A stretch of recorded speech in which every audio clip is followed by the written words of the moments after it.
ഇതാ ഒരു നീണ്ട കഥ, നീണ്ട നീണ്ട നീണ്ട കഥ. ദാ പിടിച്ചോ. എന്തോ ഇത്? ഒരു നീണ്ട കഥ. മണ്ണിൽ വിരിഞ്ഞ പൂക്കൾ വാടിയപ്പോൾ ബൈ OP വളശ PO. തിരിച്ചിട്ടാൽ മറിച്ചിട്ടാൽ വളശ. ഇത് വായിച്ചാൽ പെണ്ണുങ്ങൾ കരയും, ആണുങ്ങൾക്ക് കലി വരും, കുട്ടികൾ ചിരിക്കും, സിനിമാക്കാർ വായിക്കും, കാശി തന്ന് വാങ്ങിക്കും. എന്തോ ഇതിന്റെ കഥ? ഒരച്ഛൻ, ഒരമ്മ, 2 കൊച്ചു കുഞ്ഞുങ്ങൾ, ഒരു കൊച്ചു കുടുംബം, സംതൃപ്തമായ കുടുംബം.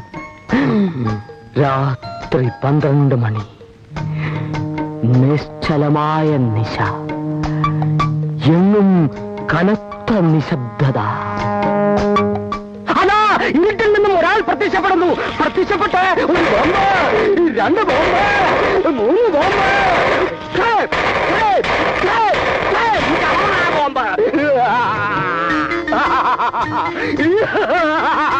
നിർത്തറയമ്പോക്കി തോന്നി ദിവസം കാണിക്കാൻ നിന്റെ പറഞ്ഞു ചന്ദ്രൻ വിചാരിച്ചോ? അയ്യോ, സാറിനെ ഒന്ന് ഇംപ്രസ് ചെയ്യാൻ വേണ്ടിയായിരുന്നു. കുട്ടികൾ 2 ഓടി, അച്ഛനും അമ്മയും മരിച്ചു. ഓട്ടത്തിനിടയിൽ അവർ വേർപിരിയുന്നു. സെന്റിമെന്റ്. ഓട്ടത്തിനിടയിൽ അവർ പാട്ടിൽ വലുതാവുന്നു. വില്ലനെ കണ്ടുമുട്ടുന്നു, പ്രതികാരം തീർക്കുന്നു. ചേട്ടനും അനിയനും ഒന്നിക്കുന്നു. ഒരാളുടെ കാമുകിക്ക് വേണമെങ്കിൽ ക്യാൻസറോ സ്വൽപ്പ കിഡ്നി ട്രബിളോ ആകാം. അതിനൊരു സൈഡ് ട്രാക്ക് വേറെ ചേർത്തിട്ടുണ്ട്.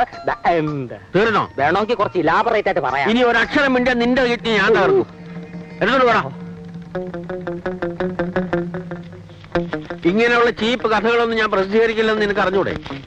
എന്റെ പേരെന്താണെന്ന് അറിയാമോ? അറിയാം. MTE ദാമോദരൻ. മഹാനായ ടൈം എഡിറ്റർ ദാമോദരൻ. മഹാതെണ്ടി എരപ്പാളി ദാമോദരൻ എന്നും പറയും. നിന്റെ തന്ത പറയും. പുള്ളിക്കാരൻ പറയും. നല്ല വിവരമുള്ളവനായിരുന്നാ നാട്ടുകാർ പറയുന്നത്. നാട്ടുകാർ പറഞ്ഞു കേട്ട അറിവല്ലേ നിനക്കുള്ളൂ. നിന്റെ തള്ളയൊന്നും പറഞ്ഞിട്ടില്ലല്ലോ. മനുഷ്യനെ മെനക്കെടുത്താതെ പോകാം. സാർ ഏത് തരത്തിലുള്ള കഥകളാ പബ്ലിഷ് ചെയ്യുക? ആധുനിക സാഹിത്യ സൃഷ്ടികൾ, അല്ലെങ്കിൽ ശുദ്ധഹാസ്യം. അതുമല്ല, കുറച്ചും കൂടെ കീഴ്പോട്ട് ഇറങ്ങുകയാണെങ്കിൽ നമ്മുടെ എന്റെ ഇന്നലകൾ പോലെയുള്ള സാധനങ്ങൾ. നിന്റെ ചുളുവിരട്ട് പണികളൊന്നും എന്റെ അടുത്ത് എടുക്കണ്ട. ഇപ്പോൾ ഞാൻ പോകുന്നു. പക്ഷെ പൂർവാധികം ശക്തിയോടെ ഈ OP വളശ തിരിച്ചു വരും. ആ ഏറുപടക്കം കൊണ്ട് ഇതിനകത്തേക്ക് കയറിയേക്കരുത്.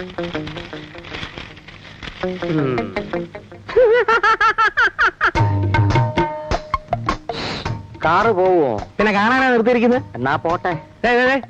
അതെ, അങ്ങനെ ചുമ്മാ പോട്ടെന്ന് പറഞ്ഞാലൊന്നും